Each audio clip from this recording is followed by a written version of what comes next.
I was about to drift off when suddenly this thought dropped into my head like a coconut. What if I were a poet? Not a normal one. Of course, a sloth poet. The kind who writes one line every 3 days and calls it a masterpiece. But imagine it, me, sitting in a cafe in New York, sipping cold coffee, pretending to understand metaphors. That would be something, huh? If I were a poet, I think my first poem would be about leaves, not because they're deep or symbolic, but because they taste good. I'd write something like, "O leaf, you are crunchy like my dreams when I fall asleep to fast." Critics would call it refreshingly raw. I'd call it lunch. I could perform it at an open mic night, hanging upside down from the mic stand, whispering slow, dramatic lines until everyone in the room falls asleep before I do. Then again, maybe I'd write love poems, tragic, lazy love poems. I saw you yesterday. And then I took a nap. Simple, honest, emotional. Maybe I'd write about that one time I almost asked the cute panda from a park for a number, but she walked away before I finished my sentence. It took me 2 minutes to say hello. Love is complicated when your top speed is slower than Wi-Fi in the subway.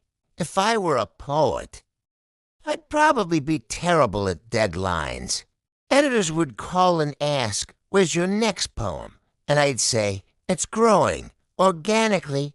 They'd think I'm being deep, but really, I'm just still thinking about line 2.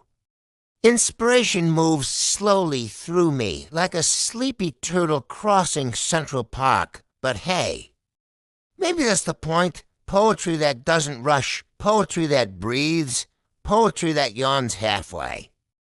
Throwaway rhyme. I definitely have a favorite word. Every poet does. Mine would be moss. It's soft, it's green, and it doesn't ask for much. I'd use it in every poem, whether it fits or not. Your eyes are moss, the moon feels mossy tonight. My soul is mossed. People would analyze it for meaning, writing essays about the symbolism of moss. While I'm just over here thinking it's a nice word that reminds me of nap time. If I were a poet, I'd probably start a movement.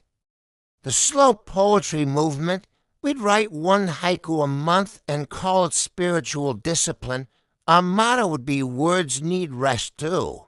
We'd gather in tiny bookstores, sipping herbal tea, staring thoughtfully into the distance for hours before saying. Maybe the poem was inside us all along, and then we'd go home early because bedtime is sacred. But what would I write about when I run out of ideas? Probably the night itself.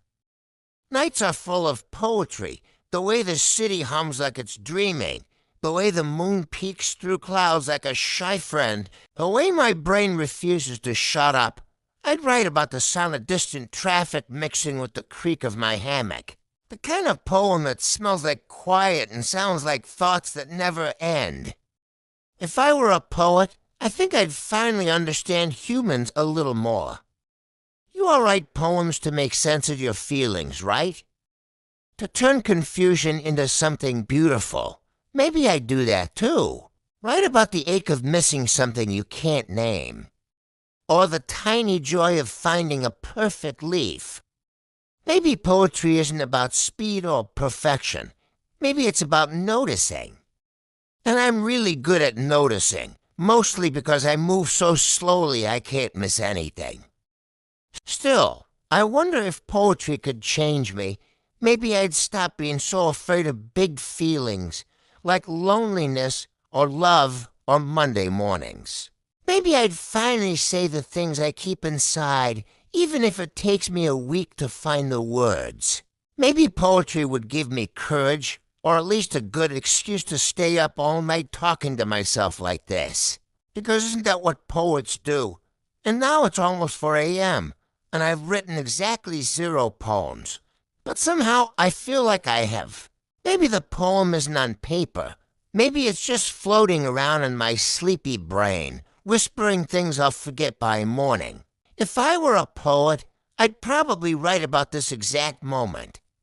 This quiet, this silliness, this almost dream. But since I'm not, I'll just close my eyes and hope that my thoughts rhyme themselves into sleep.